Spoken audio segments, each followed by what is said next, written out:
মদ গুরুদেব অখণ্ড মণ্ডলেশ্বর শ্রী শ্রী স্বামী স্বরূপানন্দ পরমহংসদেবের রাতুল চরণে আমার সহস্র কোটি প্রণাম নিবেদন।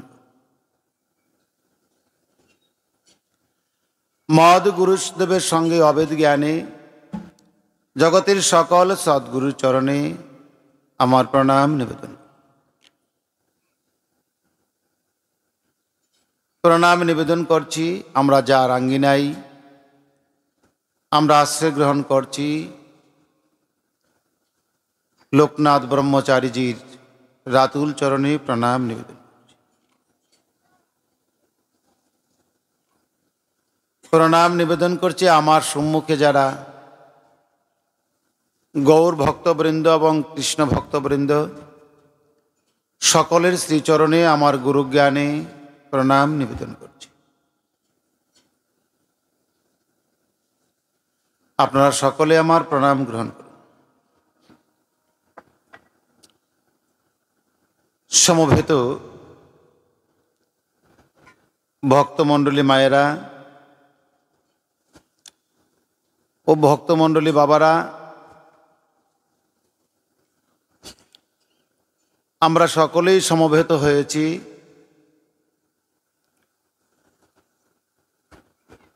ভগবানের দু একটি কথা শোনার জন্যে। মাইক দিয়ে এত ডিস্টার্ব।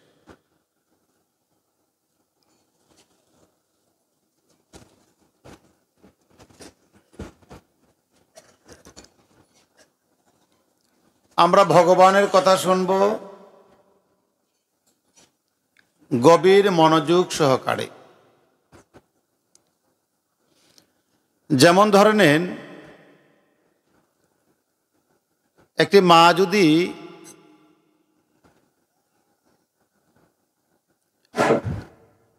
মা যদি দই বসাতে চায়, যেমন তিনি দুধকে পাতেন, দুধকে জাল দিয়ে সেই দুধটাকে অত্যন্ত গরম এবং একেবারে ঠান্ডা না করে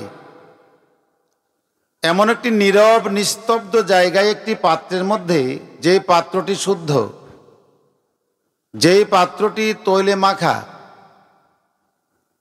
যেই পাত্রটি শুকনো এবং নীরব নিস্তব্ধ জায়গায়, যেই জায়গাটিতে অত্যধিক গরমও না অত্যধিক শীতলও না এবং নীরব নিস্তব্ধ একটি জায়গার মধ্যে দুধকে পাতে দই হওয়ার জন্যে। কারণ মা জানে যে কোনো প্রকারেই যদি এখানে অত্যন্ত ঠান্ডা পায় বা গরম পায়, সেই দুধগুটি দই হবে না, নীরব নিস্তব্ধ হওয়া চাই। ঠিক তদ্রূপভাবে দইয়ের পাত্র অনুসারে আমার দেহটিও ঠিক সেই পাত্রের মতো পবিত্র হতে হবে, শুদ্ধ হতে হবে।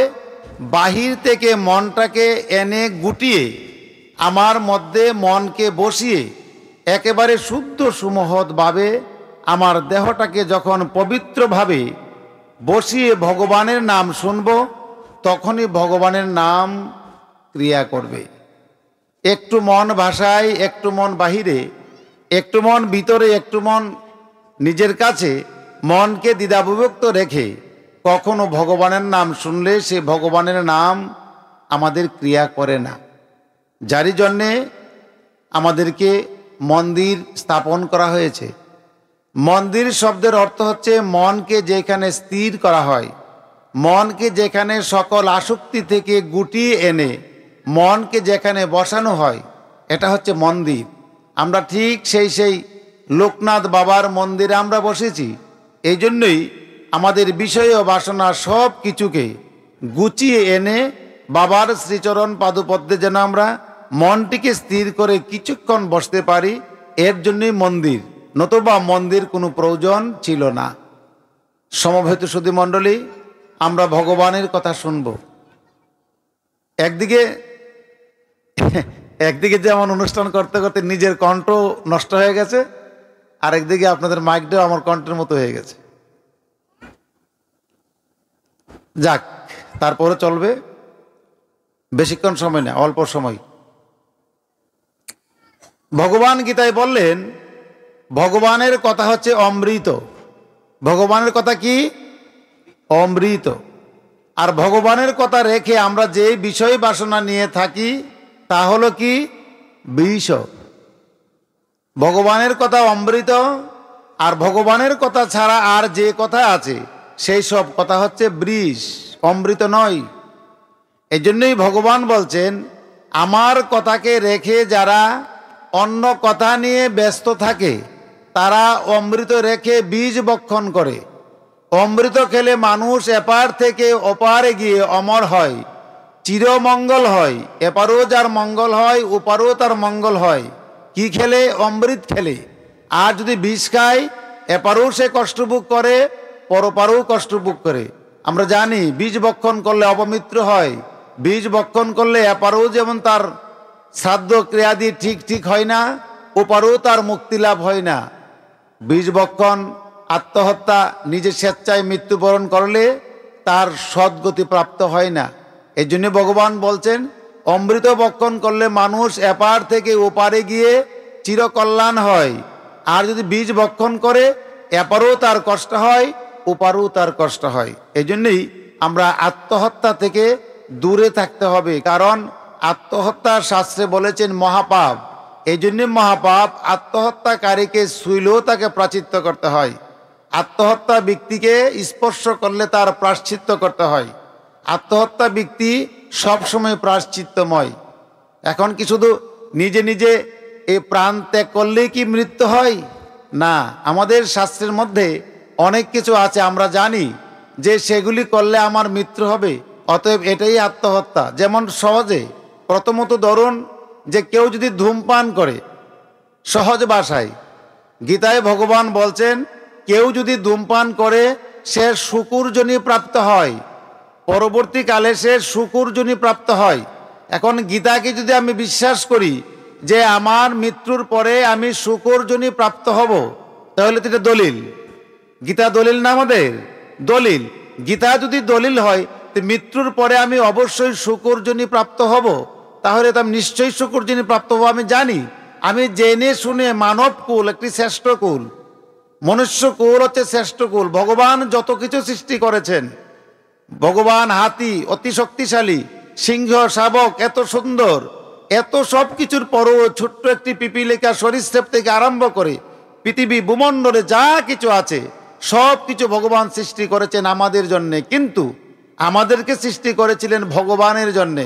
কিন্তু আমরা ভগবানের হয়ে আমরা ভগবানের কাজ করছি না, আমরা আমাদেরকে নিয়ে ব্যস্ত থাকি। কিন্তু আমি জানি আমি শ্রেষ্ঠ জীব, আমি এটা বুঝি, সবার চেয়ে শ্রেষ্ঠ। পশু আমার কথা শুনে, পাখি আমার কথা শুনে, আমি খাবার দিলে পাখি খায়, পশুকে খাবার দিলে পশু খায়, অবশ্যই আমি শ্রেষ্ঠ জীব। কিন্তু শ্রেষ্ঠ হইয়া যদি দলিল থাকা সত্ত্বেও আমি জানি এই বাড়িটা লোকনাথ ব্রহ্মচারীজির, কিন্তু আমি বলছি আমার, টিকবে? টিকবে না। কেননা বাবার দখল, বাবা এখানে বসে আছেন, নিশ্চয়ই সেটি বাবার বাড়ি। আমি এখানে মুখে বললেই আমার হয়ে যাবে না। যদি বলি এই বাড়িটা আমার, ওটাও হবে না, কারণ এই বাড়িটা তার নামে দলিল আছে, তার নামে খারিজ আছে, অতএব ডকুমেন্ট তার আছে, সেহেতু বাড়িটা আমার হবে না, অতএব বাড়িটা তার। যেহেতু গীতায় বলছেন ভগবান যে আমার শুকুরজনি প্রাপ্ত হব ধূমপান করিলে, অবশ্যই মৃত্যুর পর আমার শুকুরজনি প্রাপ্ত হব, যেহেতু আমার দলিলে লিখা আছে। অতএব আমাকে শুকুরজনি প্রাপ্ত হতেই হবে। এটা হচ্ছে আত্মহত্যা।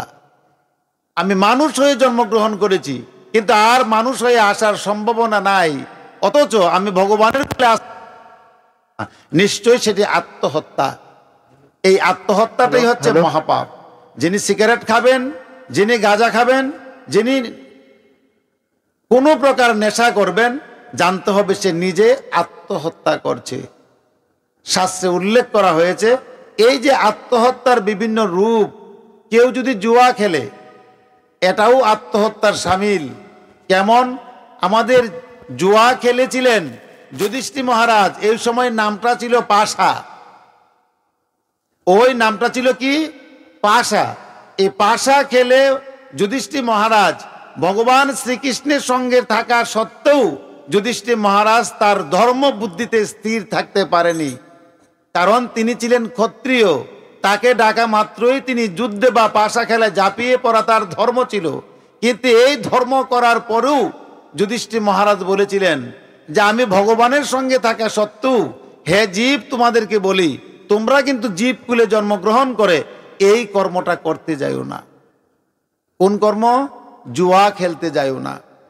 আমাদের সমাজের মধ্যে, আমরা যেই সমাজে ছোট থেকে বড় হয়েছি, এই সমাজের মধ্যে আমরা আজ দেখি কালকে তার ব্যবসা বাণিজ্যটা অনেক সুন্দর ছিল, এর আগের দিন তার ব্যবসা বাণিজ্যটা অনেক ব্যাপক ছিল, কিন্তু আজকে হঠাৎ করে ব্যবসাটা ছোট হয়ে গেল। দেখা গেল কি তার ব্যবসার মধ্যে কোটি কোটি টাকা, দেখা গেল তার ব্যবসাটার মধ্যে কর্মচারী অসংখ্য, অথচ কয়েকটি বছর যাওয়ার পরে তার ব্যবসার মধ্যে কর্মচারী নাই। দেখা গেল তার পুঁজি ছিল অনেক কিছু, দোকানের মধ্যে বিরাট তার দোকান ছিল, আজকে তার পুঁজি নাই, দোকানটি শেষ হয়ে গেল। তিনি কিন্তু একটি মেয়েও বিয়ে দিয়ে নাই, ছেলেও বিয়ে করে নাই, একটি বিল্ডিংও করে নাই, অথচ তিনি ধ্বংস হয়ে গেল। আমরা গোড়ায় গিয়ে হাতিয়ে দেখি, চুল ছেঁড়া বিশ্লেষণ করে আমরা দেখি তিনি হয় জুয়ার সঙ্গে মত্ত ছিল, না হয় পর নারীর সঙ্গে মত্ত ছিল, আর না হয় তিনি নেশার সঙ্গে যুক্ত ছিল, আর না হয় তিনি সুদের সঙ্গে যুক্ত ছিল। এই যে কিছু পাপ, এই পাপে আমাদেরকে আজ মাটি ছাড়া, বিটে ছাড়া, ঘর ছাড়া করছে। এই জন্যই যুধিষ্ঠির মহারাজ বললেন আমি ভগবান শ্রীকৃষ্ণের সঙ্গে থেকেও এই পাপ থেকে আমি বাঁচতে পারিনি। হে জীব, তুমি জন্মগ্রহণ করেছো জীব কুলে, অতএব তুমি কিন্তু এই পাপের মধ্যে আসক্তি হইও না। এই এটা বন্ধ করো, বন্ধ করো। এই পাপ থেকে তোমরা আসক্তি হারাইও না, কেননা এই পাপ যে একটি এমন পাপ যে পাপ তোমাকে যুগে যুগে কালক্রমে তোমাকে ধ্বংস করে দিবে। যেমনটি আমাদের সমাজের মধ্যে হচ্ছে, আমরা সমাজের মধ্যে আমরা মনে করি আমরা এমন একটি সমাজের মধ্যে বাস করি যেই সমাজটির মধ্যে সুদ, ঘুষ এবং গাঁজা এবং মদ এগুলির জন্য আমাদের একটি সামাজিক একটু নেশা হয়ে গেল। এতে কোনো ব্যাপার আমরা মনে করি না। ব্যাপার মনে করি? ব্যাপার মনে করি না। মায়ের কাছে ছেলে টাকা সুদে লাগাই, কাকার কাছে ভাতিজা টাকা সুদে লাগাই, ভাইয়ের কাছে ভাই টাকা সুদে লাগাই। কেমন করে লাগাই? আরেকজনের নাম দিয়ে লাগাই, লাগাই না? এই যে সুদের যে ব্যবসাটা, এই ব্যবসাটা যিনি করবেন তিনিও নরকে যাবেন, এই ব্যবসাটা যিনি সুদ দেবেন তিনিও নরকে যাবেন, এবং এই ব্যবসার মধ্যে যিনি সাহায্য করবেন তিনিও নরকে যাবেন। আমার গুরুদেব স্বামী স্বরূপানন্দ খুব সুন্দর করে বলছেন, তিনটি কাজ থেকে যদি তোমরা দূরে থাকতে পারো অনায়াসে তোমরা স্বর্গে চলে যাবে। কারণ ভগবান কারো পক্ষে থাকে না, ভগবান হচ্ছে নিরপেক্ষ। ভগবানকে ডাকো নাই, এই জন্য ভগবান তোমার সঙ্গে রাগ করে তোমাকে নরকে নিবে না। ভগবান দয়াশীল, ভগবান করুণাময়, ভগবান কৃপাময়, ভগবান দয়াময়। যত উপাধি প্রমণ্ডলে আছে সব কিছু ভগবানের নামে আছে। ভগবান আবার পাষণ্ড। তার প্রতি পাষণ্ড? ভগবান বারবার যাকে ডাকছে, কিন্তু ভগবানের ডাক যিনি শুনছেন না তিনার প্রতি ভগবান হয়ে যায়। কিন্তু ভগবান সর্বক্ষণ দয়াময়। এই ভগবান আপনাকে আমাকে নরকে নেওয়ার জন্যে উনি ব্যস্ত না। ব্যস্ত হচ্ছে তখন যখন আমরা ভগবান আমাদেরকে বারবার ডাকছে, আমরা ভগবানের ডাক শুনি না। ভগবান আমাদেরকে বারবার ডাকে। কিভাবে ডাকে?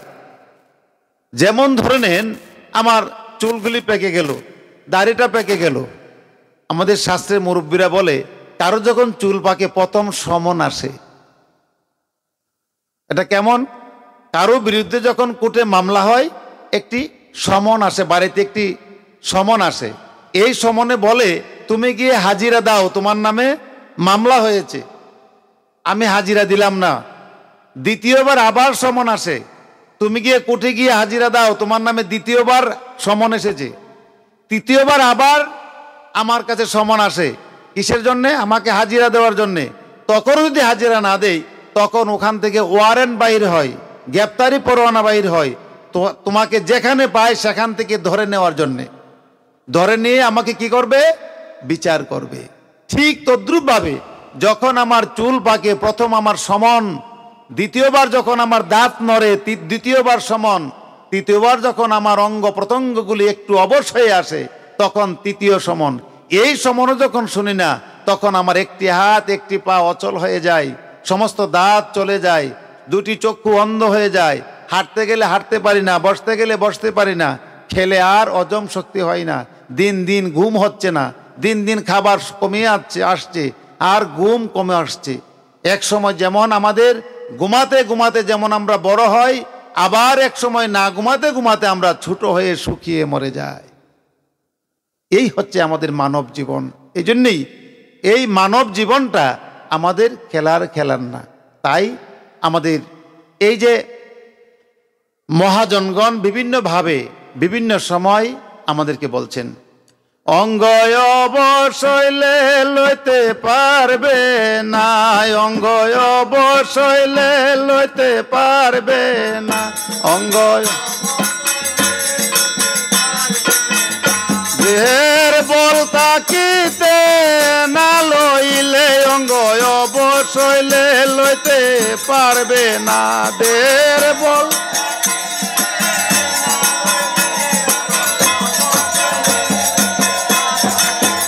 দেহের বল তাকিতে না লইলে, অঙ্গ অবশৈলে লইতে পারবে না, দেহের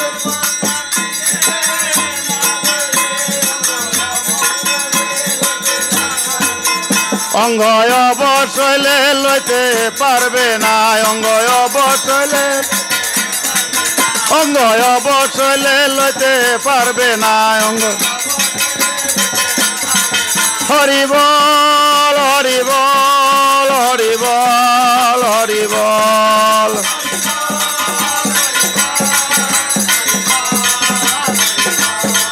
হরি বল হরি বল হরি বল হরি বল, হরি বল হরি বল।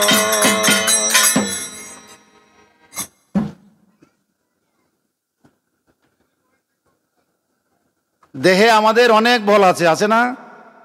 একজনকে মারতে পারি, একজনকে ধরতে পারি, মারতেও হবে। ভগবান শ্রীকৃষ্ণ তো মেরেছেন, যুদ্ধ করেন নাই? অধর্মের বিরুদ্ধে অবশ্যই যুদ্ধ করতে হবে, কিন্তু এই দেহের বল থাকতে সৎকর্মে লাগাতে হবে। যদি আমার দেহের বল অসৎকর্মে লাগাই, অতি দ্রুত সময় আমার দেহের বল কমে যাবে। এই জন্যই আমাদের দেহের বল সৎকর্মে লাগাতে হবে। রামকৃষ্ণ পরমহংসদেব বলেছিলেন যে কামক্রোধ লোভ মোহ মদ মাৎসর্য রিপুগুলিকে তোমরা দমন করতে যাইও না। রিপুগুলিকে দমন করতে যেও না। রিপু যারা দমন করে তারা অকর্মণ্য হয়ে যায়। রিপুকে তুমি দমন করো না, রিপুকে একটু মোড় ঘুরিয়ে দাও। হ্যাঁ, রিপুকে একটু মোড় ঘুরিয়ে দাও। কাম, আমি ভগবানের কাম করব। ক্রোধ, আমি ভগবানের কাজ করবই করব। লোভ, ভগবানের কাজ না করলে আমার ভালো লাগে না। ভগবানের প্রসাদ প্রত্যেক দিন না পেলে আমার লোভ কমে না। এই যে লোভ, এই যে ক্রোধ, এই যে মাৎসর্যতা, এটি আমাদের মধ্যে থাকতে হবে। রিপু যার মধ্যে দমন হয়ে গেছে, তিনি অকেরেজু হয়ে গেছে। অতএব রিপুকে দমন করা যাবে না, রিপুকে মোড় ঘুরাতে হবে। আমি যেতে হবে খারাপ কাজে না, আমি খারাপ কাজে না গিয়ে আমাকে যেতে হবে ভালো কাজে। এই হচ্ছে রিপুর ঘুরানোর পদ্ধতি। অতএব আমাদেরকে সব সময় রিপু নিয়ন্ত্রণ করা চলে। সমবেত সুধী মণ্ডলী,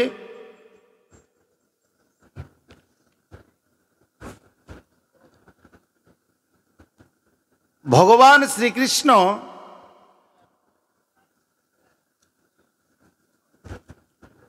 জগতে এসেছিলেন আমাদের কল্যাণের জন্যে। আমার গুরুদেব খুব সুন্দর করে বললেন, যিনি নিজের মঙ্গল চাই, আমরা আছি না নিজের মঙ্গল চাই, শুধু পাশের বাড়ির মঙ্গল অমঙ্গল হয়ে যাক, এমন আছেন আমরা আছি। যে নিজের মঙ্গল হোক আর পাশের বাড়ির লোকের অমঙ্গল হোক, নিজের মঙ্গল হোক ছোট ভাইয়ের অমঙ্গল হোক, এমন কিন্তু আমরা আছি। এমনটা যদি হয়, আমরা কিন্তু সনাতন ধর্মের অনুসারী না। সনাতন ধর্ম অত্যন্ত সুন্দর ধর্ম। এই ধর্মকে বুঝতে হবে, এই ধর্মকে জানতে হবে। আর আমরা জানবো কি করে? জানার কৌশল আমরা জানি না। আমরা দুর্ভাগ্য, আমাদের মাদ্রাসা নাই, ঘরে ঘরে মসজিদ নাই। আমরা অত্যন্ত দুর্ভাগ্য। কিন্তু তার চেয়ে দুর্ভাগ্য আমাদের মা বাপগুলি ভালো না। কেন ভালো না? আজকে যারা মা এসেছেন, আজকে যারা বাবা এসেছেন, আপনাদের ওই যে ছেলেটা নিয়ে আপনার স্ত্রী বাসায় কাজ করতে পারবে না, যন্ত্রণা দিবে, এই শিশুটাকে আপনার সঙ্গে নিয়ে এসেছেন।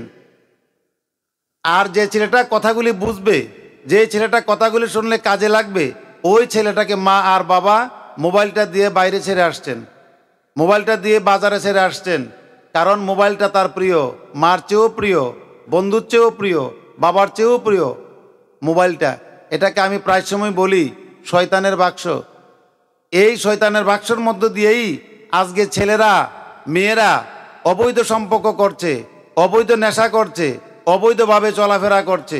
যেমন কৃষ্ণ রূপ মোবাইলের মধ্যে দেখা যায়, আবার উলঙ্গ রূপও সেই মোবাইলেই দেখা যায়। কিন্তু আপনি তো দেখতে পাচ্ছেন না আপনার ছেলেটা উলঙ্গ রূপ দেখছে নাকি কৃষ্ণ রূপ দেখছে। অতএব আপনি মোবাইল দিয়ে তাকে সর্বনাশ করে দিচ্ছেন। কিন্তু আজকে যদি এই পাঠের মধ্যে, যেখানেই পাঠো, যেই গৃহেই পাঠো, পাঠের মধ্যে যদি আপনার উপযুক্ত ছেলেটাকে নিয়ে যেতেন, আপনারই কল্যাণ হইতো। পাঠকের কি কল্যাণ হইব? পাঠকের 10 টাকা দিলেও তার হবে, না দিলেও চলবে, কিন্তু মঙ্গল হতো আপনার। আমার গুরুদেব বলছেন, বাল্য বলে বয়সের উপেক্ষা করু না, বাল্যেই করিতে হবে ব্রহ্মের সাধনা। নরম থাকিতে মাটি ঘটনা সম্ভব, কঠিন হইলে মাটি মানে পরাভব। শিশুরে লইয়া কুলে যে চিন্তা করিবে, বড় হইয়া শিশু সে বস্তুই দিবে। আপনার শিশুকে আপনি যেভাবে গড়ে তুলবেন, শিশুটা আপনাকে সেই বস্তুই দান করবে। অতএব আপনি যদি মনে করেন যে আপনি কিছুক্ষণ আগে আদা খেয়েছেন, আপনার মুখে এখন রসগোল্লার গ্রান করবে, ভুল। আপনার শিশুর হাতে মোবাইল দিয়েছেন, তার মুখ থেকে গীতার কথা শুনবেন, ভুল। তার হাতে যদি গীতা দিতেন, তবে সে গীতার কথা আপনি শুনতে পেতেন। দুর্ভাগ্য আমাদের মা বাবার কাছেও। সমাজের কাছে যেমন আমরা দুর্ভাগ্য, ভালো বন্ধু নাই, সমাজের কাছে যেমন দুর্ভাগ্য একটা ভালো বান্ধবী নাই, ঠিক তদ্রুপ ঘরের ভিতরেও আমরা একটা ভালো মা পাইনি, ভালো বাবা পাইনি। কারণ মা বাবা খালি গৃহের মধ্যে বলে পড়ো, স্কুলে যাও, লেখাপড়া করো, স্যারের কাছে যাও। আচ্ছা বলুন তো দেখি, মা এবং বাবা হচ্ছে শ্রেষ্ঠ শিক্ষক। তারা যদি ছেলে মেয়েকে ভালো না করে, স্কুলের মাস্টার 4 ঘন্টায় ভালো করতে পারবে? সম্ভব? স্যারে বলবেন তুমি মাথা চুলটা সাইডটা আয়ো, ছাড়বে না। স্যারে কি করবে? 2টা বাড়ি দিবে, এই তো, আর কি করবে? কিন্তু মা এবং বাবা হচ্ছে শ্রেষ্ঠ শিক্ষক। মা এবং বাবা যদি ছেলে মেয়েগুলিকে না গড়িয়ে তোলে, স্কুলের মাস্টার আর গুরুদেব কখনো গড়ে তুলতে পারবে না। গুরুদেব আপনার গৃহে আসবে, আইসা কি করবে? নিজে পাক করবে, ভোগ লাগাবে, নিজে প্রসাদ পাবে। যখন সে আর খাইতে পারবে না, মাইককে আপনাকে প্রসাদ দিবে। আপনি প্রসাদ পেলেন, খুশি হলেন, গুরুকে আবার দক্ষিণা দেন যতটুকু পারেন। ভালো গুরু হইলে যতটুকু দেন ততটুকু সন্তুষ্ট। আর যদি গুরু একটু ব্যতিক্রম হয়ে থাকে, তাতে নোট না দিলে কাজ হবে না। নোট দিলে তিনি খুশি হবে, চলে যাবে। এখন আপনার সন্তানের দায়িত্বটা শিক্ষকও নিল না, গুরুদেবও নিল না। এখন আপনার সন্তানটাকে ভালো করবে কে? আমার গুরুদেব বলছেন, সন্তানকে ভালো করবে একমাত্র মা এবং বাবা।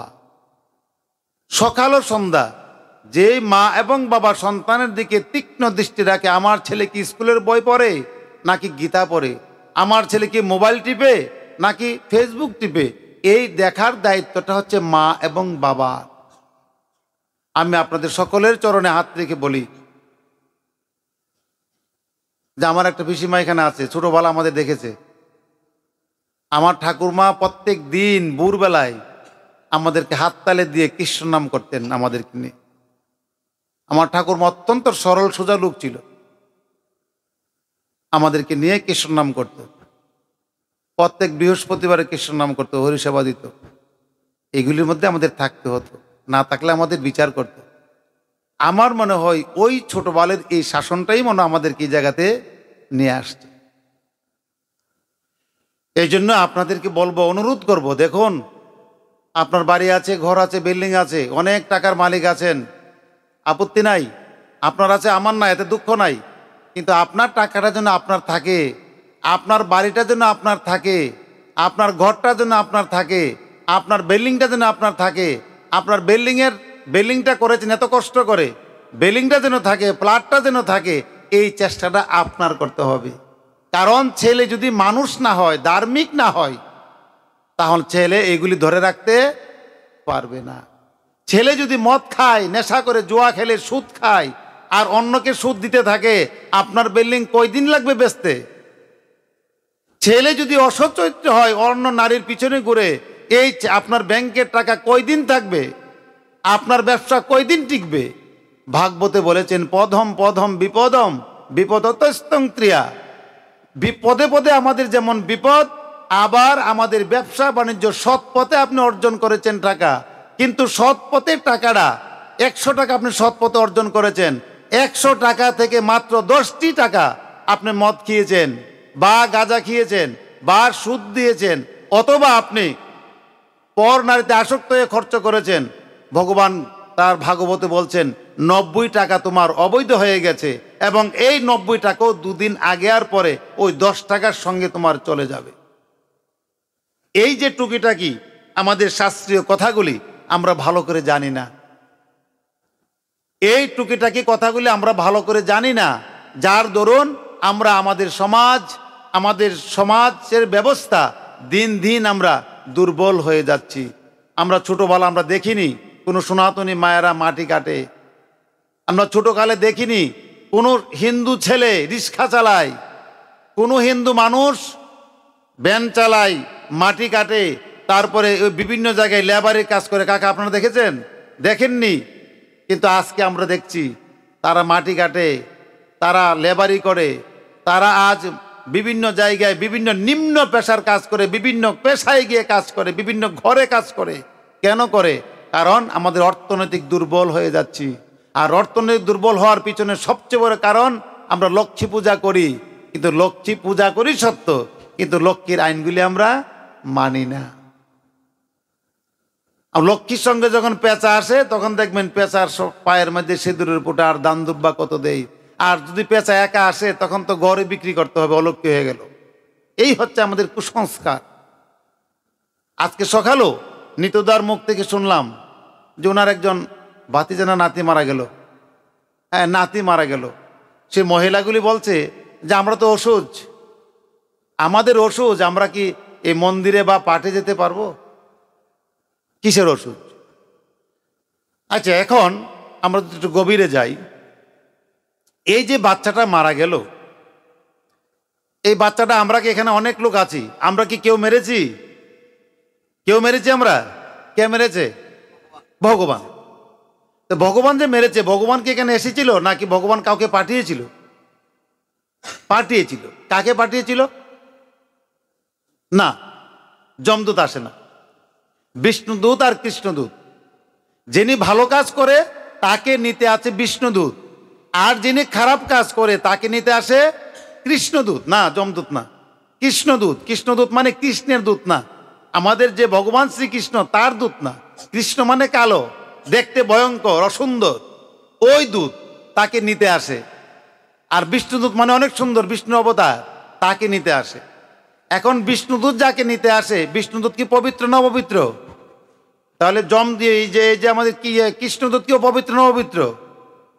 পবিত্র না, দুজনই পবিত্র, যেহেতু নারায়ণের কাছ থেকে আসে, দুজন পবিত্র।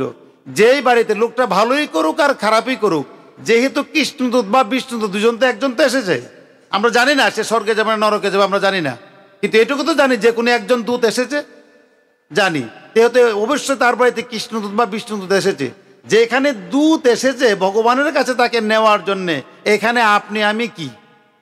এখন এই বাড়িতে মারা গেছে, আমরা যাব না কেন?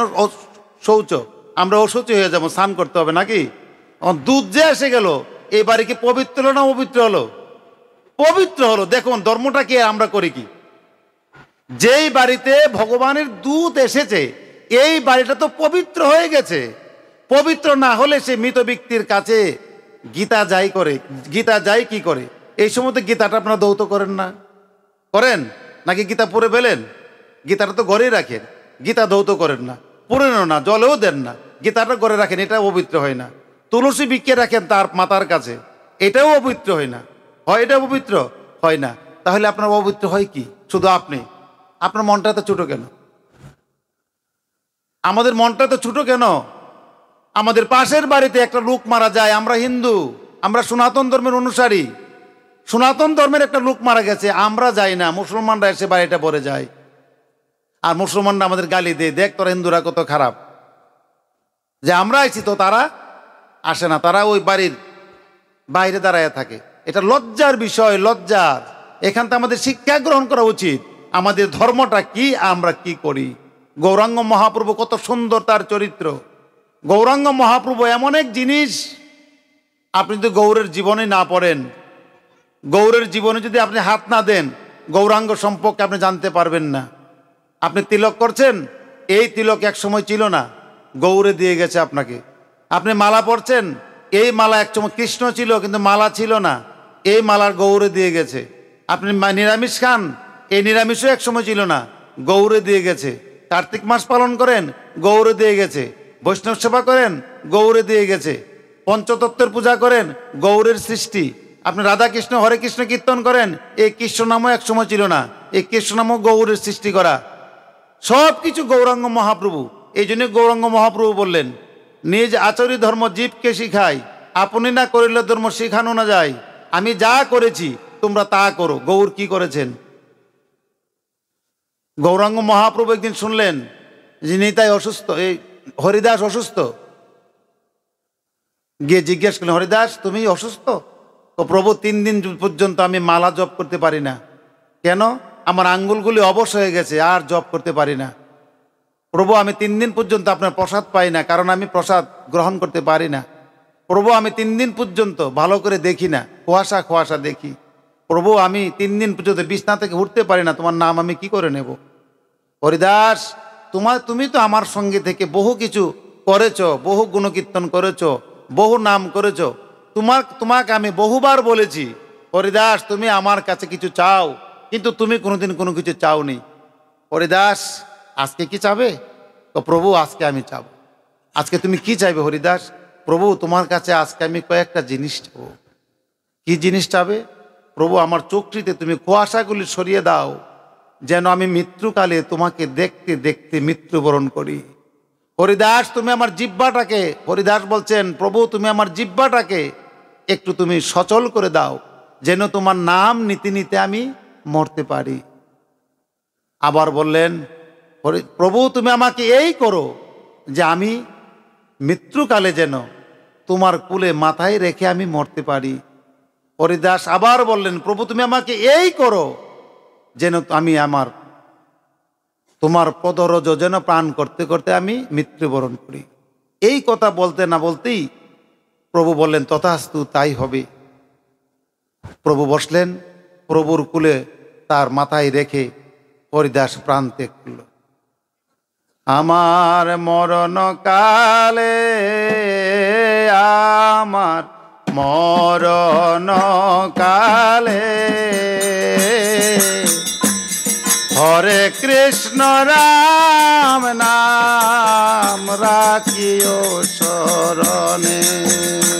আমার মরণ কালে, আর মরণ কালে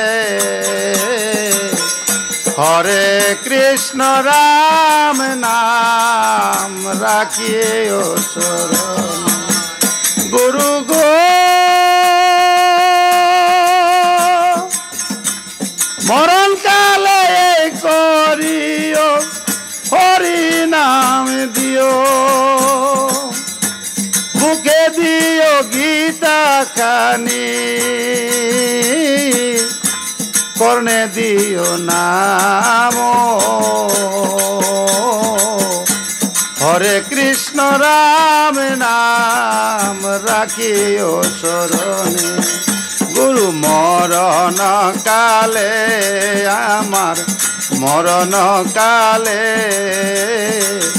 হরে কৃষ্ণ রাম নাম রাখিও শরণে। হরিদাসের জন্য এই ইচ্ছা, আমাদেরকে এই ইচ্ছা হয় না? কার কার হয়? কে রে? হরিদাসের এই ইচ্ছা মরণকালে যেন তার কৃষ্ণ নাম মনে থাকে। আপনাদের কি ইচ্ছা নাই? মৃত্যুকালে যে নর যাহা ভাবিতে ভাবিতে মরে, সেই নর আবার পুণ্য জন্মিবারে।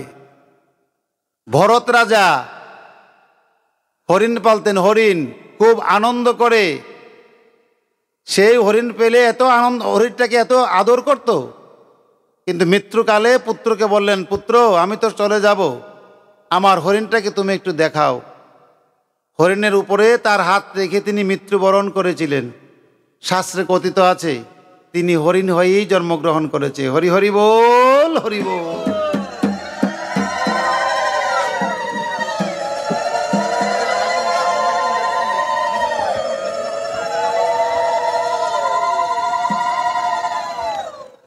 এখন এই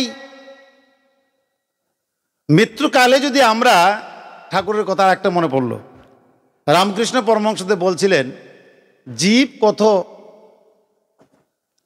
এই যে কলির জীব কত দুঃখী, যে মৃত্যুকালে যখন প্রাণটা চলে যাবে, মাথা উত্তর দিকে রাখলেন, প্রাণটা কখন যে চলে যায় সে জানে না কেউ। ওদিকে নাতিরা বসা, ছেলে মেয়ে বসা, পুত্রবধূ পুত্ররা বসা, কিন্তু তার প্রাণ চলে যাবে, সবাই লক্ষ্য প্রাণটা কখন চলে যায়। কিন্তু ব্যক্তিভাব যে বলছে যে ওই কুপির সলিতাটা কমিয়ে দিয়ে তেল পুড়ে যাচ্ছে।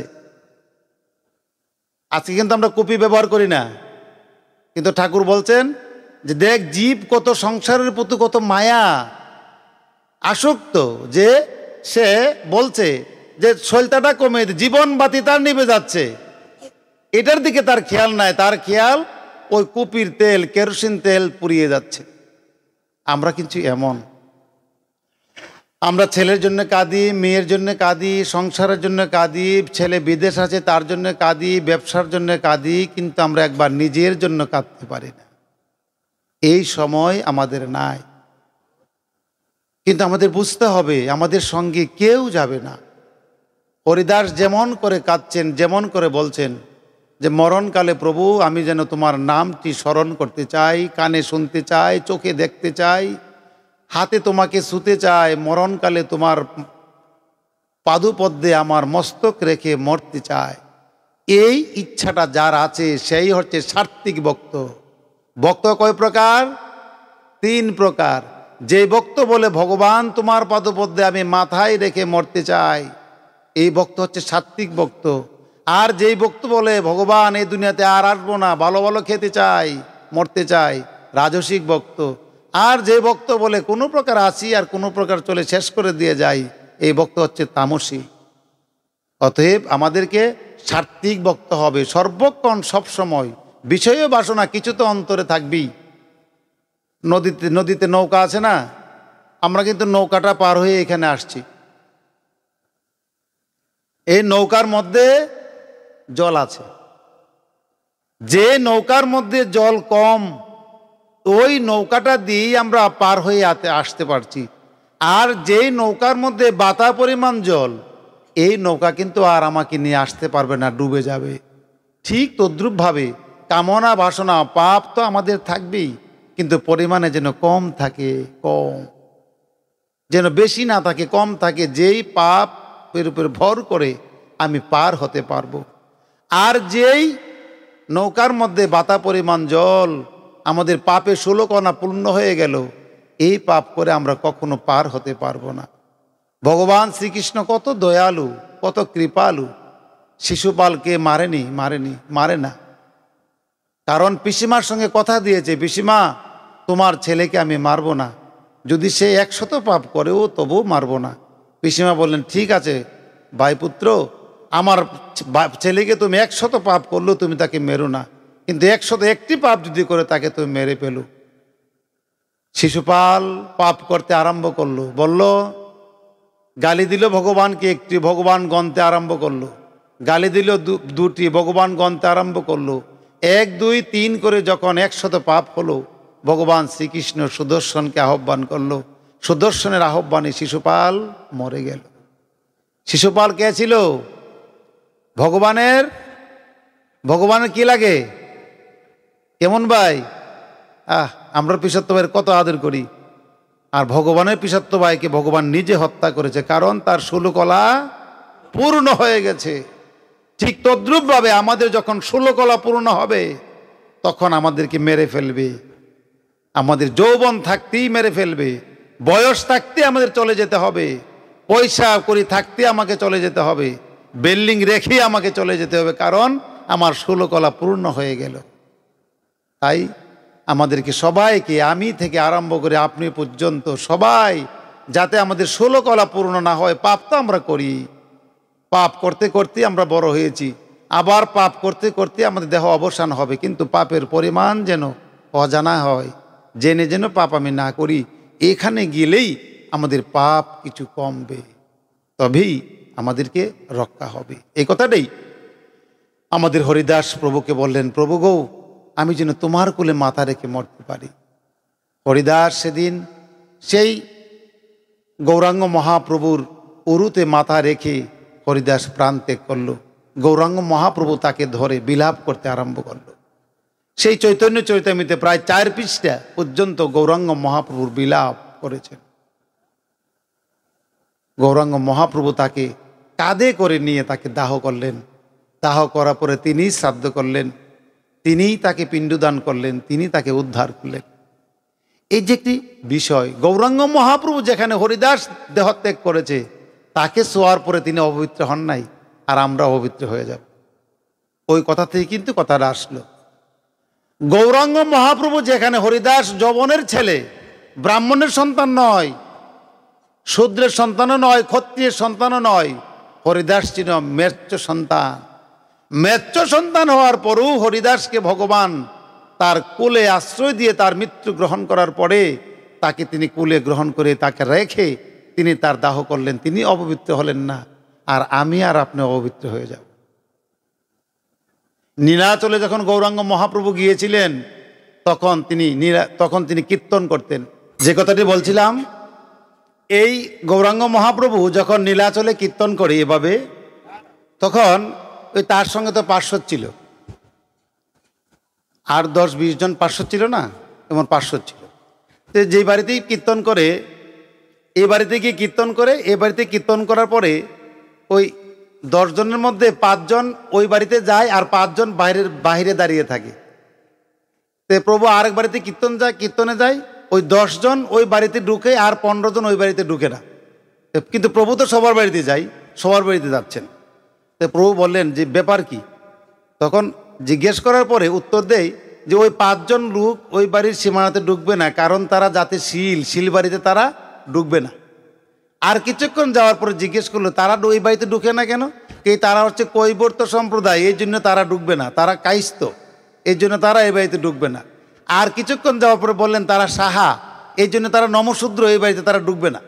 এভাবে কীর্তন করতে আরম্ভ করলো। তখন প্রভুর শেষে গিয়ে বললেন যে বহু জাতি বহু নিয়ে পড়েছি ফেরে, সবচেয়ে বিষম পেরে পড়েছি জেলে।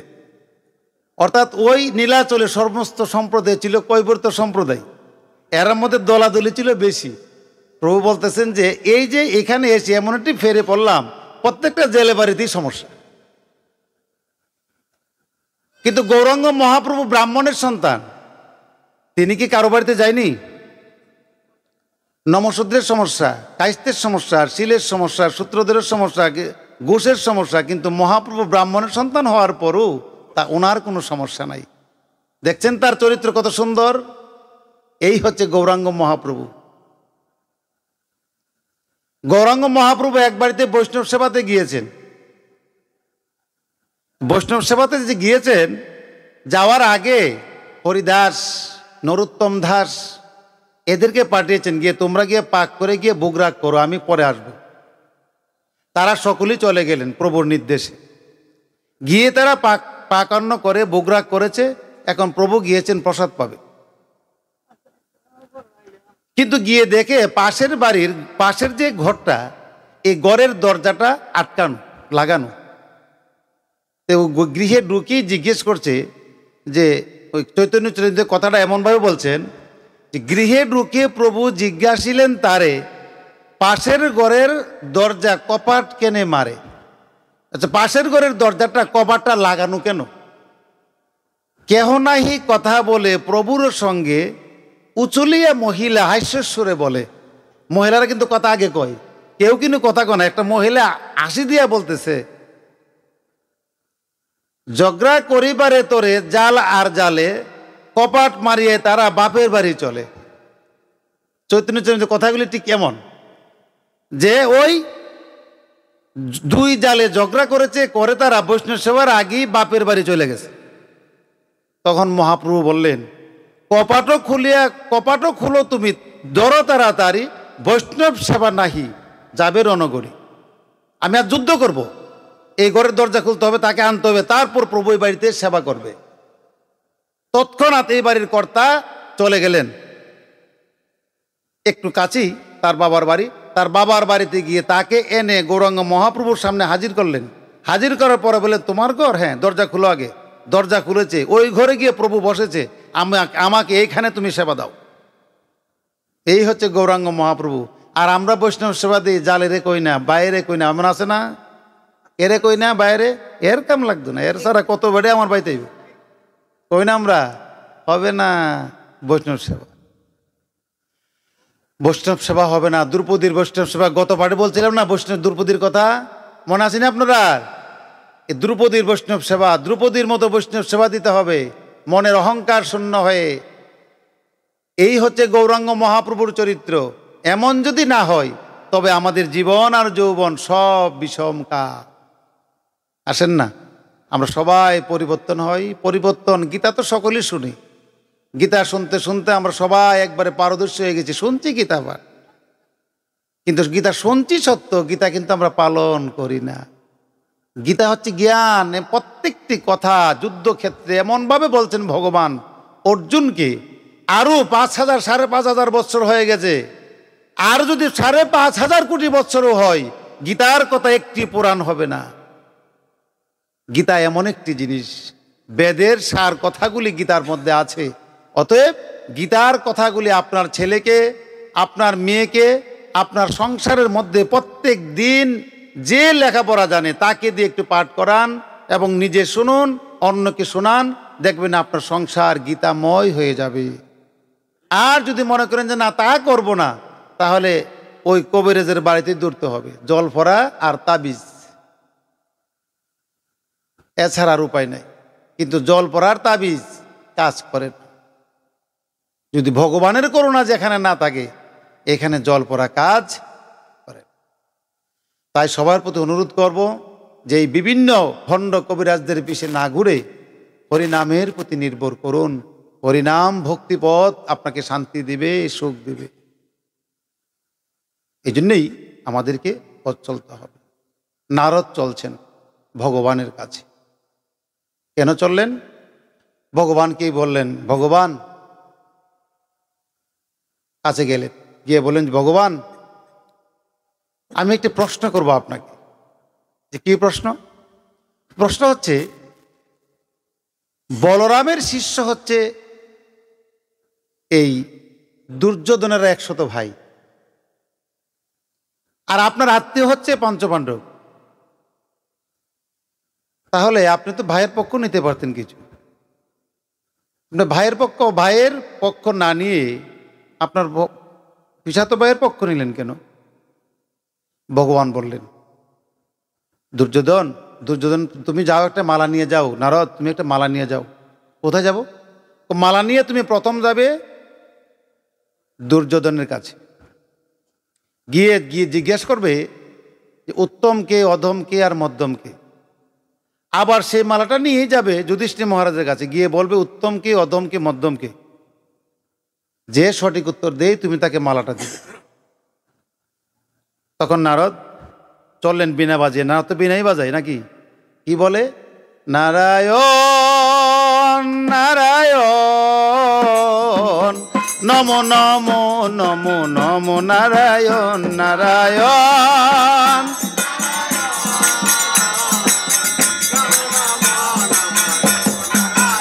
নারায়ণ নারায়ণ নমো নমো নমো নমো নারায়ণ নারায়ণ।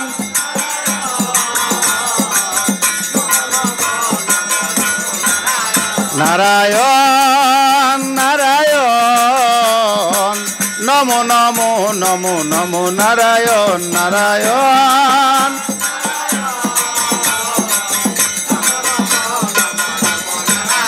নারায়ণ নারায়ণ নমো নমো নমো নমো নারায়ণ নারায়ণ নারায়ণ।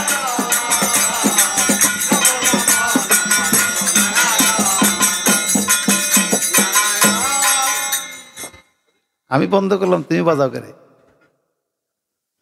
নারদ চললেন, গিয়ে মালাটি নিয়ে, ফুলের মালাটি নিয়ে কাকে দিলেন? প্রথম দিলেন দুর্যোধনকে। বলেন, দুর্যোধন, ভগবান আমাকে পাঠিয়েছেন, তোমাকে জিজ্ঞেস করতাম যে তোমাদের মধ্যে উত্তম ব্যক্তিকে। তুমি নারদ, তুমি ভগবানের কাছে আসছো বলে আমার বিশ্বাস হয় না। কে রে? তুমি যদি ভগবানের কাছে থেকে এসে থাকো, তুমি তো জানতা উত্তমকে। আমার দলের মধ্যে আমি ছাড়ার উত্তম ব্যক্তিকে। নারদ বললেন, যথার্থ উত্তর। আচ্ছা, আপনার মধ্যে এই মধ্যম ব্যক্তিকে? আমার ভাই দুঃশাসন ছাড়া আর কে মধ্যম ব্যক্তি? তাহলে অদম ব্যক্তিকে? বলেন, আমার দলের মধ্যে অদম বলতে কোনো বস্তু নাই। উত্তরটা সুন্দর হয়েছে না? আমার দলের মধ্যে অধম বলতে কোনো বস্তু নাই। আবার চলে গেলেন, মালাটা দিতে পারলেন না। মালাটা নিয়ে চলে গেলেন যুধিষ্ঠির মহারাজের কাছে। যুধিষ্ঠির মহারাজ, আপনি তো ধর্মের রাজা, এখন আপনার মধ্যে এই উত্তম ব্যক্তিকে? বলেন যে প্রভু, আপনি ভগবানের কাছ থেকে আসছেন। ভগবানের কাছ থেকে যে সংবাদ নিয়ে মর্তলোকে আসে, তিনি হচ্ছেন মধ্যম ব্যক্তি নয়, তিনি হচ্ছে উত্তম ব্যক্তি। আবার তাকে মধ্যম ব্যক্তি বলা যায়, কিন্তু আমি আপনাকে উত্তম ব্যক্তি বলবো না, যেহেতু আপনার চাইতেও বড় একজন আছে, যিনি আমাকে পথ দেখায়, যিনি আমাকে রাস্তা দেখায়, যিনি আমাকে সর্বক্ষণ আমার সাথে থাকে, যিনি আমার রথের সারথি, তিনি ছাড়া আমার মধ্যে আর উত্তম ব্যক্তি কে আছে? হরি হরি বল, হরি বল।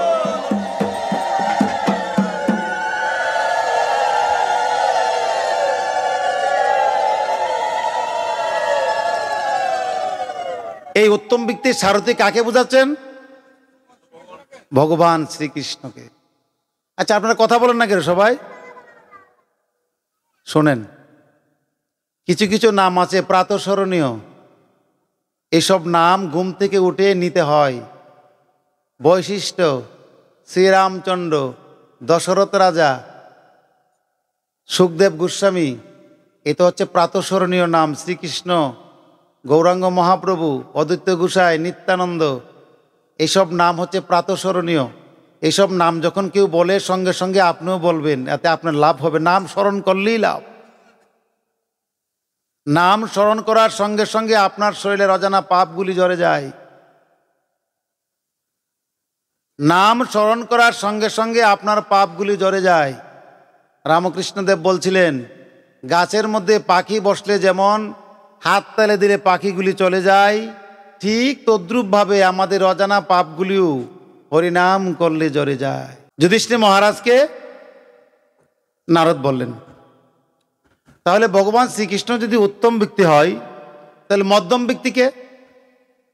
নারদ, আপনি জানেন না, ভগবানের কাছ থেকে যিনি সংবাদ নিয়ে আসে, তিনি হচ্ছে মধ্যম ব্যক্তি। যেমন আমরা গুরুকে মধ্যম মনে করি, গুরুর মধ্য দিয়ে ভগবানের আস্বাদন পাই, গুরুর মধ্য দিয়ে ভগবানের নাম পাই, গুরুর মধ্য দিয়ে ভগবানকে পাওয়ার নিয়ম পাই। গুরুকে যে না মানে ভগবানকে সে পাবে? গুরুকে যে না মানে ভগবানকে সে পাবে? গুরুর কাছে না গিয়ে যদি ভগবানের ডাকে কাজ হবে? এই চৈতন্য চরিতামৃতে গৌরাঙ্গ মহাপ্রভু বললেন, গুরু রেখে গোবিন্দ বজে এই পাপী নরকে মজে। গুরু রেখে গোবিন্দ বজে এই পাপী নরকে বজে। গুরু যদি সুরবারে যায়, তবু গুরু আমার নিত্যানন্দ রায়। এই জন্য গুরুকে পিছনে রেখে সাধন ভোজন করলে কোনো কাজ হবে না। হবে? হবে না। এই জন্যই গুরু হচ্ছে মাধ্যম। কার মাধ্যম? ভগবানের মাধ্যম। ভগবানকে পাওয়ার জন্যে গুরুকে অন্বেষণ করতে হবে, গুরুর দেখানো পথে আমাদেরকে চলতে হবে। গুরু বলছে এই আঙ্গুলে ফুটা দিও, আমি দেবো ওই আঙ্গুলে, হইব? গুরু বলছেন তুমি ঘুম থেকে উঠো 5টা বাজে, আমি উঠি 8টা বাজে, হবে? গুরু বলছেন পূজা দিও ভগবানের তুলসী দিয়া, তুমি দিবে বেলপাতা দিয়ে, হইব? হইতো না। গুরুদেব যা বলছে আমাকে কায় মনোবাক্যে অন্ধের মতো, ভগবানকে যারা পাইছে এরা কি করে পাইছে? উগ্রপন্থী হয়ে। কোন উগ্রপন্থী? আমি ভগবানকে ছাড়া বুঝি না, এক কাট্টা হয়ে ভগবানকে ছাড়া আমি জানি না। ভগবানের জন্য আমাকে পাগল হতে হবে, ভগবানের জন্য আমাকে বেকুল হতে হবে, ভগবানের জন্য আমাকে একবারে পাগলের মতো দৌড়তে হবে, তবে ভগবানকে পাওয়া যাবে। এই জন্যেই আমাদেরকে গুরু বাক্য কায় মনে বাক্যে, বাবা একটু পরে ভগবানকে আমাদের পাইতে হবে। একেবারে আমাদেরকে পাগলের মতো হয়ে ভগবানকে ডাকতে হবে। ভগবানকে ডাকার জন্যে আমাদের গুরুদেব যেভাবে বলে সেভাবে চলতে হবে। ডাক্তার বলছে খাবারের আগে এই বড়িটা খাবে, খাবারের পরে ওই বড়িটা খাবে। আমি যদি মনে করি যে না, খাওয়ানোর পরে সবটি একসাথে খামু, কাজেব? হইতো না। গুরুদেব হচ্ছে আমার যেমন ভববেদী ডাক্তার হচ্ছে গুরুদেব, আর শারীরিক বেদির ডাক্তার হচ্ছে চিকিৎসক। অতএব তার কাছে তিনি যেভাবে বলে আমার চিকিৎসাটা ঠিক সেভাবে হবে। আর আমার আধ্যাত্মিক চিকিৎসা করতে হলে আমার গুরুদেব যেভাবে বলে আমাকে ঠিক সেভাবে করতে হবে। আমরা কি গুরুকে সবাই মান্য করব? কারো কথায় যেন গুরুদেবের প্রতি আমাদের ভক্তি না কমে, কারো কথায় যেন গুরুদেবের প্রতি আমাদের ভক্তি এক চুল পরিমাণও না নড়ে, এভাবে আমাদের থাকতে হবে। আমার গুরুদেব বলছেন যে মানুষ নিজের গুরু থেকে অন্য গুরুকে বড় মনে করে, এই মানুষ আধ্যাত্মিক অসতী। কিন্তু অন্য গুরুকে বড় মনে করব না, কিন্তু তাকে আমি শ্রদ্ধা করব, সম্মান করব, কিন্তু ছোট করব না। আমি তাকে সম্মান করব, শ্রদ্ধা করব, ছোট করব না, কিন্তু নিজের গুরু থেকে অন্য গুরুকে কখনো আমি বড় মনে করব না। আমার গুরুদেব বললেন নিজের স্বামী থেকে যে নারী অন্য পুরুষকে সুন্দর মনে করে, বড় মনে করে, এই নারী অসতী হয়ে যায়। ঠিক তদ্রূপভাবে যে শিষ্য নিজের গুরুকে রেখে অন্য গুরুকে বড় মনে করে, হে আধ্যাত্মিক অসতী হয়ে যায়। হরি হরি বল, হরি।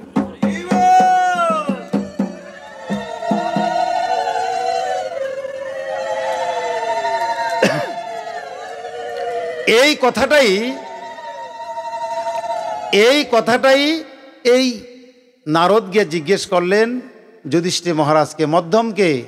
তখন যুধিষ্ঠির মহারাজ বললেন ভগবানের কথা যিনি বলতে এসেছেন তিনি ছাড়া আর মধ্যম কে হতে পারে? নারদ, আপনিই তো মধ্যম। হরি হরি বল। এরপরে জিজ্ঞেস করলেন তাহলে আপনার মধ্যে অধম ব্যক্তিকে? আমরা কিন্তু একজন যদি বলি তুই পাপী, আমরা রাগ করি না?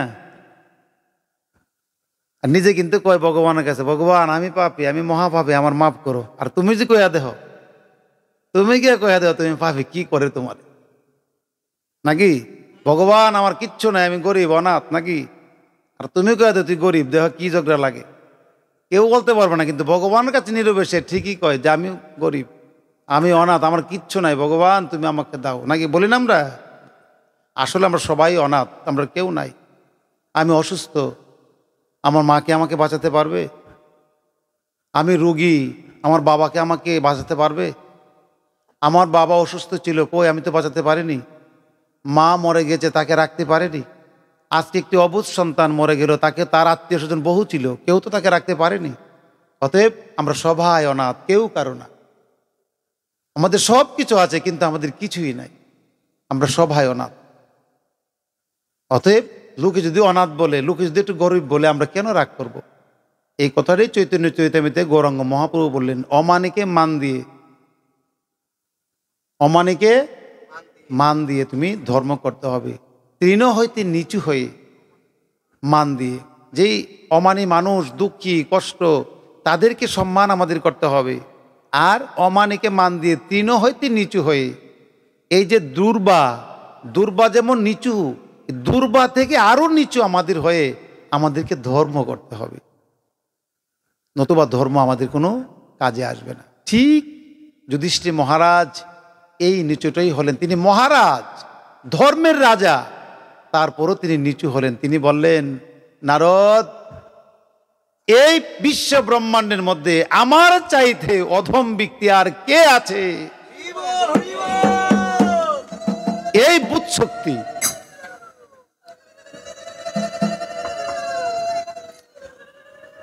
এই বুধ শক্তি যদি আমাদের মধ্যে না জাগে যে আমরা অধম আর সব উত্তম, আমরা অধম সব মধ্যম, তবেই তো আমি উত্তম হতে পারব। নারদ কি করলেন? তৎক্ষণাৎ সেই মালা নিজের গলা থেকে খুলে নারদের গলা দিলেন, নাকি যুধিষ্ঠির মহারাজের গলা দিলেন? যুধিষ্ঠির মহারাজের গলায় দিলেন। কি জ্ঞানে? হরিজ্ঞানে। ও মালা পরাইব হরির গলে, দেখব দুই নয়ন ভরে। মালা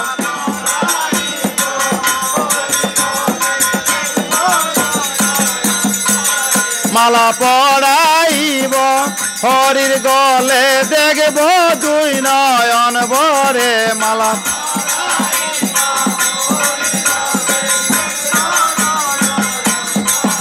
মালা পরাইব হরির গলে, দেখব দুই নয়ন ভরে। মালা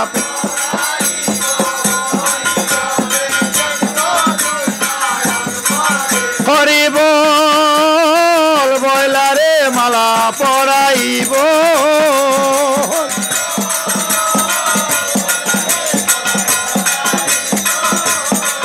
হরি বল বয়লারে, মালা পরাইব।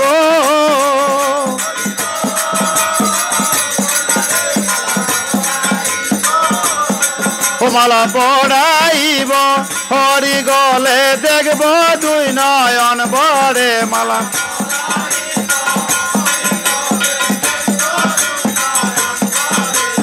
আইরে তোরা সকলে বালকে, হরি নাম নিয়ে যায় গোলকে। আইরে তোরা সকলে বালকে। আমরা মনে মনে কই না যে একটু দিয়ে কই, সবটা কইলে কি সময় পাওয়া যাব? বুঝতে হবে। এবার মালা পরালেন যুধিষ্ঠির গলায়। যুধিষ্ঠির মহারাজ শ্রীহরি হয়ে গেলেন। আমরা যদি অদম হতে পারি, আমরা ভগবানের মালা পাবো। আর যদি অদম হতে না পারি, ভগবানের মালা আমরা পাবো না। আমরা কি সবাই ভগবানের মালা চাই? মালা মানে আশীর্বাদ, মালা মানে করুণা, মালা মানে দয়া, আমরা সবাই চাই। তাই আমাদের কি নিচু হতে হবে। যে মার সংসারের মধ্যে বউ আছে, বউ শাশুড়িকে যুধিষ্ঠির জ্ঞান করতে হবে। যে মার ঘরে শ্বশুর আছে, তার শ্বশুরকে যুধিষ্ঠির জ্ঞান করতে হবে। যে ছেলের বাবা আছে, বাবাকে যুধিষ্ঠির জ্ঞান করতে হবে।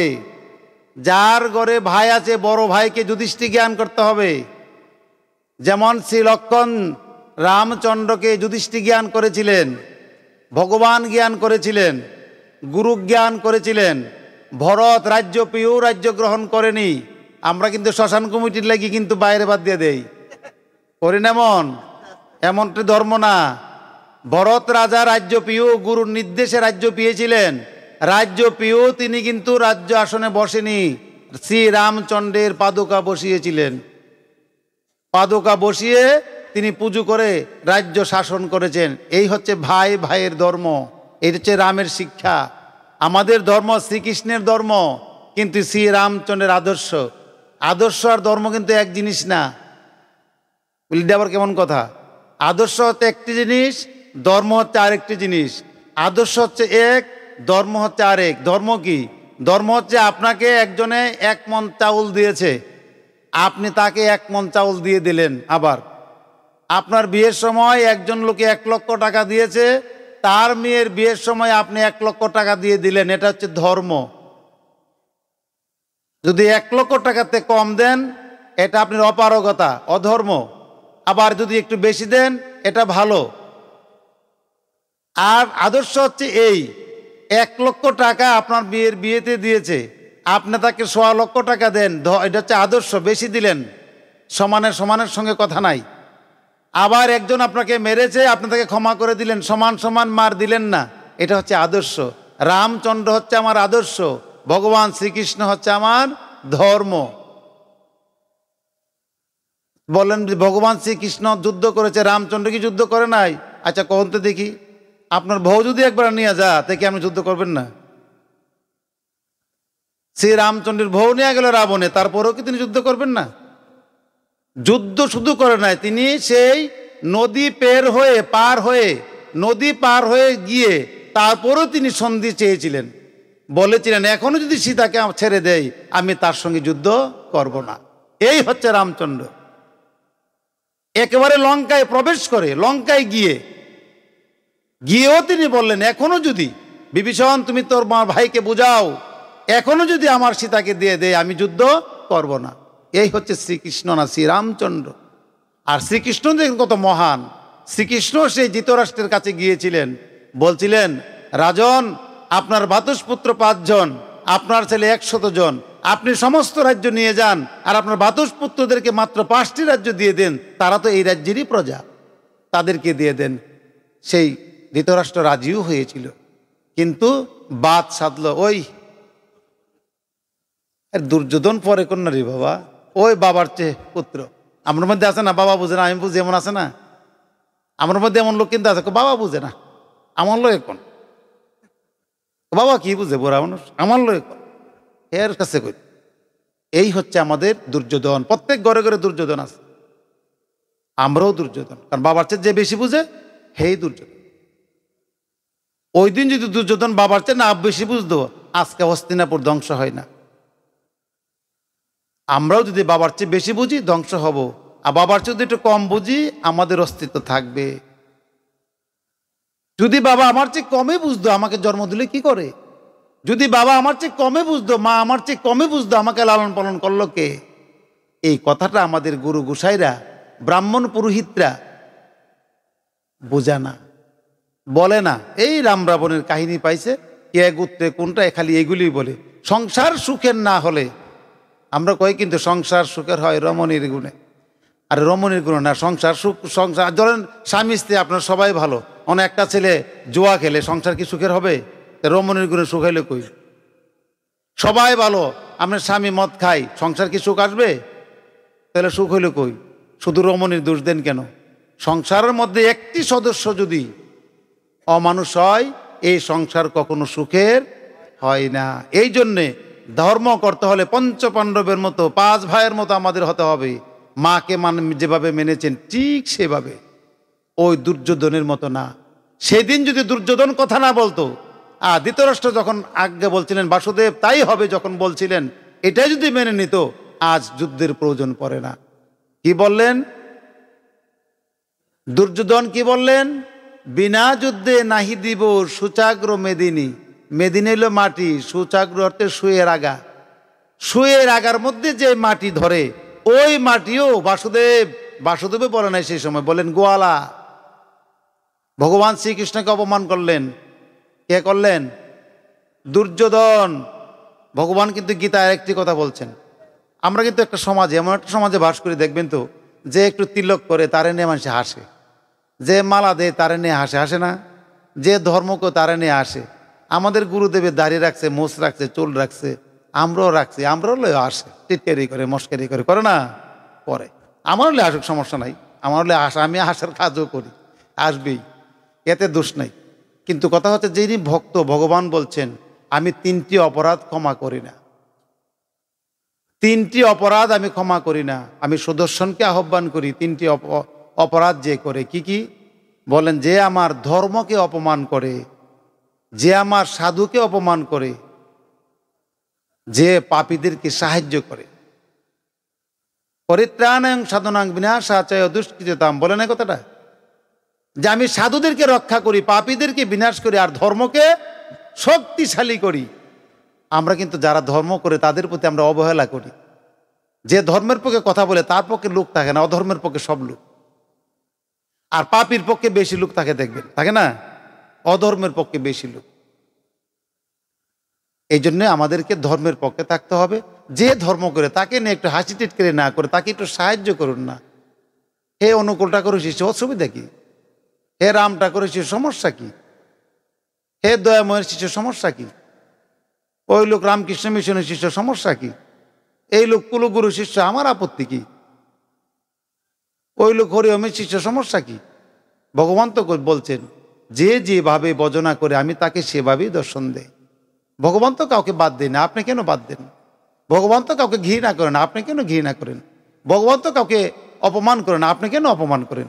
ভগবান তো বলছেন পত্র পুষ্পং, ফুল ফল জল যে দান করে আমি তার হাতেই গ্রহণ করি। আপনি কেন বলেন যে নিরামিষ খায় তার হাতে খায়, যে নিরামিষ খায় না তার হাতে খায় না? এগুলি না, যে যে মতে আছে, যে যে পথে আছে, সবাই ভগবান কি চায়। রুচি নাং বৈচিত্রাৎ জু কুটিরিল নানাপুত জু সাং। এই যে যদি বৃষ্টি হয়, এই চালের জল খালে পড়বে, খালের জল নদীতে যাবে, নদীর জল বিলে যাবে, বিলের জল সমুদ্রে যাবে, সমুদ্রের জল মহাসমুদ্রে যাবে, লক্ষ সমুদ্র। জলের ধর্ম হচ্ছে সমুদ্রে যাওয়া। ঠিক তদ্রূপভাবে যে কোনো সাধু, যে কোনো মত, যে কোনো পথ, সবাই ভগবানকে চায়, সবাই ভগবানের জন্য পিপাসিত, সবাই ভগবানকে পাইতে চায়। আপনি আমি কেন দলাদলি করতে চাই? আমরা একটি ধর্মের মধ্যে আছি, এমন একটি জায়গায় আমরা আজ উপস্থিত হয়েছি, আমাদের অস্তিত্ব, আমরা সংকটাপন্ন। এই অস্তিত্বকে যদি আমরা ধরে রাখতে চাই, তাহলে এই মত আর মত নিয়ে বাড়াবাড়ি না করে চলুন আমরা সবাই এক হই। এই যে আমরা এখানে এসেছি লোকনাথ বাবার মন্দিরে, আচ্ছা বলুন তো দেখি, লোকনাথকে আমরা সবাই সম্মান করি, পুজো করি, আমরা কি সবাই শিষ্য? শিষ্য কিন্তু আমরা সবাই এক একজন গুরুদেবের। আজকে যদি এখানে একটা রামকৃষ্ণ জন্মদিন করে আমরা যদি সবাই যোগদান করি, এতে কি আমরা রামকৃষ্ণ শিষ্য হয়ে যাব? এখানে যদি অনুকূল ঠাকুরের অধিবেশন হয়, আমরা যদি অনুকূল ঠাকুরের অধিবেশনে যোগদান করি, আমরা কি অনুকূল ঠাকুরের শিষ্য হয়ে যাব? এখানে যদি রাম ঠাকুরের একটা অধিবেশন হয়, রাম ঠাকুরের অধিবেশনে যোগদান করি, আমরা কি রাম ঠাকুরের শিষ্য হয়ে যাব? হয়ে যাব না। আপনারা যে আমাদের আশ্রমে উৎসবের সময় যান, আপনারা কি আমাদের গুরুদেবের শিষ্য হয়ে গেছেন? না, এটি না। আমরা সবাই একটি সাম্যের মধ্যে আসতে হবে। যে যে মতে আছি, যে যে পথে আছি, আমাদের লক্ষ্য রাখতে হবে আমরা সবাই কি সনাতনী। আমাদের ধর্ম একটি, সেই ধর্মের নাম হচ্ছে সনাতন ধর্ম। আমাদের লক্ষ্য একটি, আমরা সবাই হিন্দু। আমরা আমাদের প্রাণ পুরুষ, আমাদের গোত্র পরিচয়, আলিমান্য বলুন, শিবগোত্র বলুন, যে যে গোত্র বলুন, সবাই আমাদের পূর্বপুরুষ, তারা মনে ঋষি, তাদের বংশধর আমরা, আমরা সবাই সনাতনী। এইটুকু মনে রেখে আমরা কেউ কাউকে ঘৃণা করব না। আমরা একজন শীল আর একজন কায়স্থকে ঘৃণা করি, এখনো করি। কেন করি আমরা জানি না। আচ্ছা, এই কায়স্থের মধ্যে আর শীলের মধ্যে আলিমান্য আছে না? তাহলে পরবর্তী এটা হলো কি করে? ঘুষ এবং আরেকজন কৈবর্তের মধ্যে আলিমান্য আছে না? তাহলে এটা কি করে হয়? আমি আপনাদের কাছে প্রশ্ন রাখি, এই যে ভিন্ন ভিন্ন সম্প্রদায়, তাহলে গোত্র পরিচয় এক হয় কি করে? আসলে গোত্র পরিচয়টা এক, কিন্তু আমাদের পরের যে পরিচয়টা হচ্ছে আমাদের কর্মে। পরের পরিচয়টা হচ্ছে কি দিয়া? কর্মে, বিশ্বাস। কারণ খুরলে আমার মুখের কাছে আপনি ঘুরতেছেন, যদি আমি বিশ্বাস করে মুখটা ভাইতে রাখছি, কারণ যদি বিশ্বাস না করি তা তো কাইটে নিলে এই হইলে আপনি বিশ্বাস। এখন আপনিও বিশ্বাস, আলিমান্য গোত্র কাজ করছেন বিশ্বাস, সার হয়ে গেছে। হে বেটা হচ্ছে নমশূদ্রতে চাইলে হে সরকার, কারণ তা আরেক বেটার করে সরকারি করছে। গোত্র পরিচয় ভিন্ন হয়েছে, কর্ম দিয়া তার একটা নাম হয়েছে, কিন্তু গোত্র পরিচয় সবাই আমাদের এক। অতএব এই সব কিছু আমাদের মধ্যে থেকে বাদ দেন, সব বাদ দেন, বাদ দিয়ে চলুন আমরা একে অপরকে আলিঙ্গন করি। আমাদের গৌরাঙ্গ মহাপ্রভু বলছেন, সঙ্গ সুখ কৈল যুগ। তুমি যদি সুখ চাও ওই যুগে, সবাই একত্রিত না হয়ে সঙ্গ না করে সুখে তুমি থাকতে পারবা না। আমাদের সুখে থাকতে হলে আমাদেরকে সবাই এক হতে হবে এবং মিলে মিশে থাকতে হবে। একের বিপদে আরেকজনে আমাদের যেতে হবে, একজনের বিপদে আরেকজন যেতে হবে, একজনকে আরেকজন যেন অবহেলা না করি। আমাদের সবার কি মন থাকবে কথাটা? তাহলে আমাদের গীতা পাঠ যথার্থ হবে। আমাদের সুধীরদার অনুষ্ঠানটা, সুধীরদার অনুষ্ঠানটা, অধীরদার অনুষ্ঠানটা সুন্দর হবে। অধীরদা বহুদিন ধরে অনুষ্ঠান করবে, ওই আগস্ট মাস থেকে। এই আগস্ট মাসের গণ্ডগোল, এরপরে আরও বিভিন্ন গণ্ডগোলে অনুষ্ঠানটা হয় না। আজকে হয়েছে। সুধীরদার শরীরটা ভালো না, অধীরদার শরীরটা ভালো না। অধীরদারকে আমি উনি যখন কৃষি ব্যাংকে চাকরি করতেন, তখন থেকে ওনার সঙ্গে আমার পরিচয়। ওনাকে ভালো করে চিনি না, যতটুকু চেহারার চিনি, কিন্তু ওনাকে চিনি, ওনার ওয়াইফকে চিনি। তারা দুজনই আজকে অসুস্থ। তাই আমরা সবাই ভগবানের কাছে আমরা প্রার্থনা করব, যেই অধীরদা এবং অধীরদার স্ত্রী তথা তার সহানুভূতি যারা আছে, সবাই যেন তারা ভালো থাকে, সুস্থ থাকে। ভগবানের কাছে এই প্রার্থনা করব এবং আশীর্বাদ করব তারা সুখে থাকুক, ভালো থাকুক। এমন অনুষ্ঠান আমাদের দাদা যেন প্রত্যেক বছর আমাদের উপহার দেই। আমরা যেন সবাই দাদার জন্য আশীর্বাদ করতে পারি, দাদা যেন আমাদের মধ্যে বেঁচে থাকে এবং দাদার প্রসাদ যেন আমরা পাই। এই আশীর্বাদ করি আমাদের লোকনাথ ব্রহ্মচারীজি তথা ভগবানের কাছে। এই বলেই আজকের পাঠ বিশ্রাম দেই।